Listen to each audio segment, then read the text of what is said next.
Бүгінгі видеода аутизм туралы айтатын боламыз. Рас немесе расстройство аутического спектра бұл жалпылама айтқанда аутистік бұзылысы бар деген мағынаны білдіреді.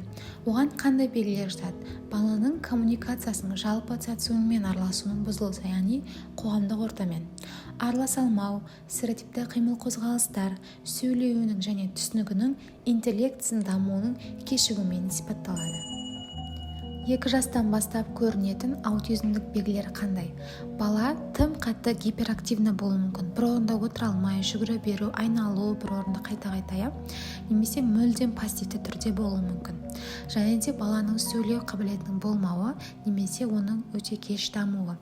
Бір заттарға қызық түрде қарым-қатынас жасайды, яғни бір затқа ұзақ түрде тесіліп қарау, және де ұзақ уақыт оны ұстап зерттеу деген сияқты. Және де қоғамдық ортамен, балалармен ойнауы алмауы, қарым-қатынас құра алмайды.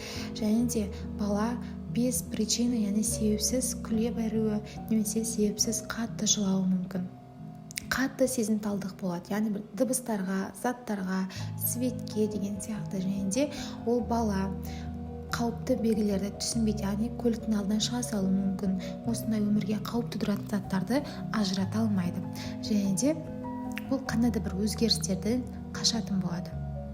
Яғни әр балада әртүрлі. Бір балалар сөйлеуі жақсы дамыса, кейбір аутистік балаларда оның сөйлеуі дамымауы, өте кеш дамуы, тек қана бір дыбыстарды гуілдеп қана айтуы мүмкін. Интеллект сақталған болуы да мүмкін, немесе өте төмен болуы мүмкін.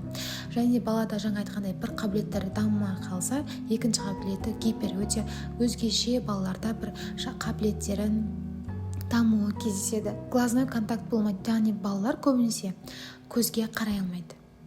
Адамдармен коммуникациясы жоқ, сөйлеспейді, эмоцияны ажырата алмайды. Жаңа эмпатия, біреуді түсіну, жылап атқан кезде оған жанашырлық таныту деген сияқты нәрселер болмайды. Сөйлеу бұзылыстары, стереотипті жаңағы іс-әрекеттері, мінез-құлқын болуы, және де бір қандай да бір рөлдік ойындарда ойнай алмайды. Егер де осы айтылған видеодағы, фотодағы қандай да бір іс-қимылдарды байқаған болсаңыз, оны тез арада невропатолог және де психиатр маманына алып бару керек. Неғұрлым ерте анықтасаңыз, соғұрлым баланы қоғамдық ортаға бейімдеуіңізге, өзіндік қабілеттердің пайда болуына көмектесе аласыз.